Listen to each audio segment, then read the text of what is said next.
Set in the late 1970s, two FBI agents are tasked with interviewing serial killers that are solve open cases. The cast of this Netflix series is Jonathan Cross as Holden Ford, Hold McIlhenny as Bill Tench. Created by Joe Penhall. MA 15 plus. Each episode is approximately 1 hour long. It's a crime, drama, thriller. It's a Netflix series with just 2 seasons. Guys, welcome to the Netflix series review that I've been wanting to do for a while. I just wanted to finish it before doing the review on Mindhunter season 1 and 2. Now, the reason why I wanted to do season 1 and 2 was because I literally, as I was watching it on Netflix, I ended up accidentally ended up watching, like, I think it was up to episode 2 of season 2, and so I just went, stuff it, I'll just watch it all and do a review till, the whole thing together.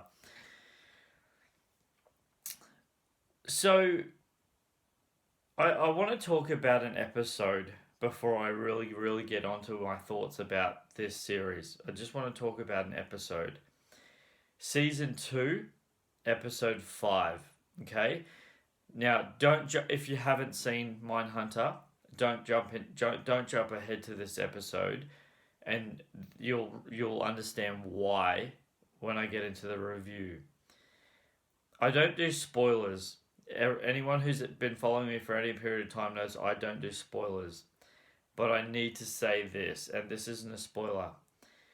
The character that is portrayed in episode 5 of season 2, and they reference him at the beginning of the series, of series 2, they reference him at the beginning. Actually, I think he's referenced right at the end of 1. I think that's the first time he's referenced.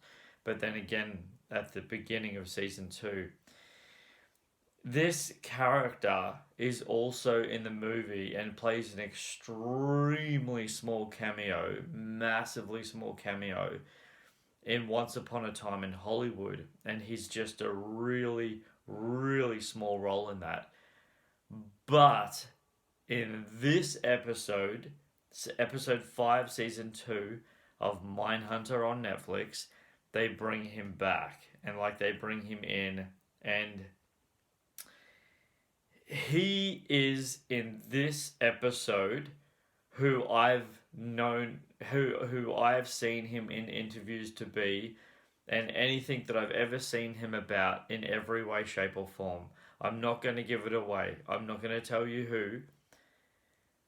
But the way they portrayed his character and who he was in this specific episode was 100% who this serial killer is. Completely. To the point where I actually thought it was a completely different actor. That's how good he was in Mindhunter. As I said, in Once Upon a Time in Hollywood, he plays a ridiculously small role, and I thought it was absolutely pathetic, in my personal opinion. To the point where I was like, that was crap. I don't want to tell you who it was, guys, but if you really desperately want to know, put a comment in below and I'll let you know. But I don't want to tell you because I don't do spoilers.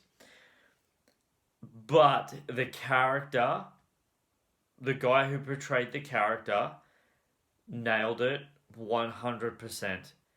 The voice, the face, everything about him. Everything. Every mannerisms. I was 100% convinced that this guy was legitimately him. I questioned it. I even questioned it. I was so blown away by this guy's acting.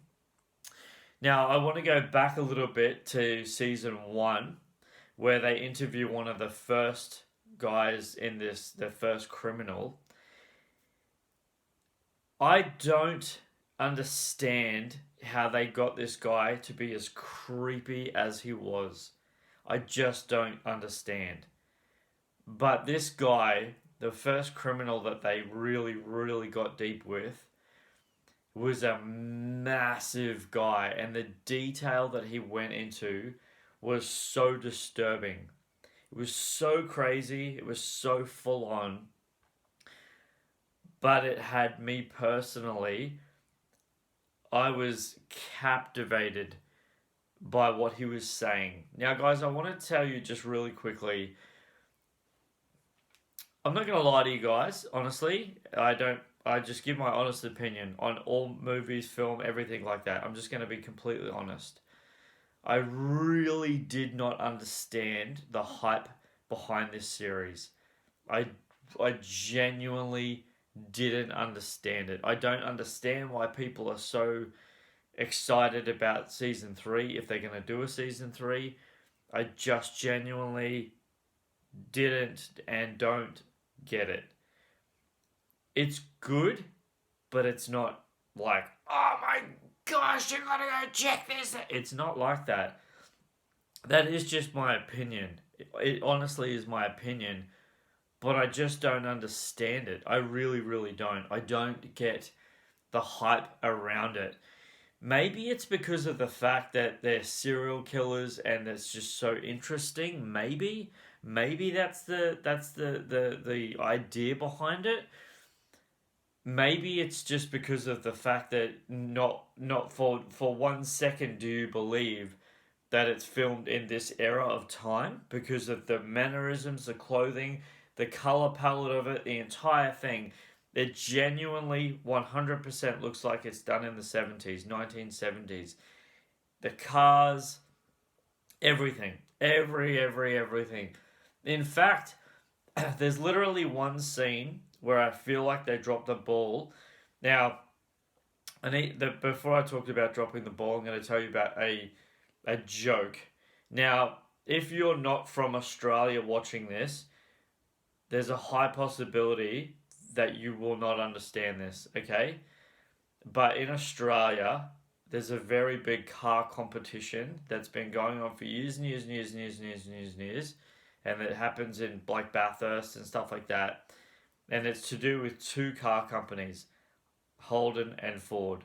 And yes, the character who portrays that in this series even makes a joke about it's an Australian thing, and he's right, that is an Australian thing. Holden and Ford are two rivalry companies, and when I was growing up, personally, it was, are you a Holden fan or are you a Ford fan? That was what it was, like, in every way, shape or form.